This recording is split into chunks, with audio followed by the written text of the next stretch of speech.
Welcome back. Teen drivers lack the experience older drivers have behind the wheel. And when you add distractions, see for yourself. In this dash cam video, a teenage driver is distracted, talking to her friend in the passenger seat. Oh, that was my phone. New research from AAA shows just how dangerous it can be when teens are driving with other teens. The death rate jumps to 56% for people in the other vehicles, 45% for the teen driver, and 17% for pedestrians and cyclists. We know that teens are more likely to engage in risky behavior. They are often more likely to speed, they're more likely to interact with their cell phones. AAA spokesperson Jennifer Ryan says that's why parents need to set a good example while they're driving and discuss the dangers of distracted driving with their teens. We also encourage parents and teens to set what's called a parent-teen driving agreement. It's a contract between a parent and a teen, and they develop it together, and they set out what the rules are for their family and then the consequences if the rules are broken.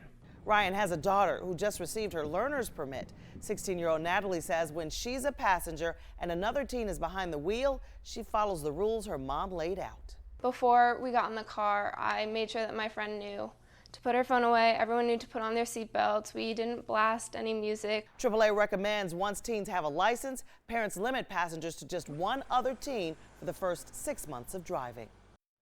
And we want to talk a little bit more about teens and distracted driving. Our guest now, Robert Heydrich from the Georgia Georgia Governor's Office of Highway Safety. Yes. It's a mouthful. Yes. I would imagine, though, that you would say teen distracted driving really plays a role in a lot of the wrecks we see the teens having. Well, statistically, teens 15 through 19 are a larger proportion of distracted driving crashes than any other age group. And in 2017, there were 3,116 distracted driving fatality crashes, and it continues to be a problem, and a problem that we're working to teach people on why they need to put their phones down when they're driving. Problem is, a lot of the teens feel they're invincible. It's not going to happen to them. That's the thing, not only for teens, but drivers of all ages. You know, we have the hands-free law, and everyone says it's a great law. Everybody should put their phones down, but I'm that one driver that I'm the one that can call, I'm the one that can text, and they don't realize that when you're just talking on your phone, you're 4 times likely to be in a crash, and if you're texting, it goes up to 23 times greater of being in a crash. And we're not bulletproof, and we just try to let everybody know, you keep pressing your luck, it will run out, and we don't want that. And we're working to reduce crashes and injuries and deaths on our roadways, and a good way to do that is to get everybody to understand when they're behind the wheel, to give the road their full attention. I think the older you get too, you notice you can't do as many multitasking things as you used to be able to do. I know if I'm trying to get directions and follow the directions and then somebody wants to talk, I can't do all of that. We all think we can multitask. We all think that we can eat, that we can groom, comb our hair, apply makeup, that we can talk to people in our vehicle.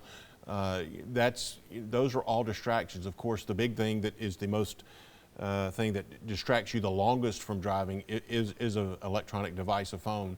And just understand that when you're behind the wheel of a car, you've got one job, and that is to keep that vehicle within your lanes of traffic and keep it safe, because when you leave that lane of traffic, it endangers your life and the lives of others on the road. You told me something neat off camera about a new app, the Shepherd Center. Yeah, our office a couple of years ago, we've funded a grant with the Shepherd Center. They have developed an app. It's called Auto Coach, and it's for parents, and it's an app that you can download, and it kind of guides you through the process of teaching your teen driver the ins and outs of driving. It also documents the hours that they need when they have their operator's permit or learner's permit, so that when they show that they have the hours of training on the road, that when they want to go get their license, to where they can drive without having a licensed driver who's an adult in the car with them. You think 16's early for kids to be able to start driving?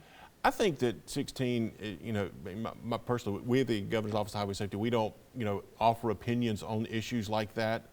What's important is that we won't encourage parents to be involved with their driving. Not only when your child gets that operator's permit, but understand that when your children are riding in the vehicle with them, hopefully if they're under 8, they're in the approved child passenger seat, which the law requires, but they're watching you.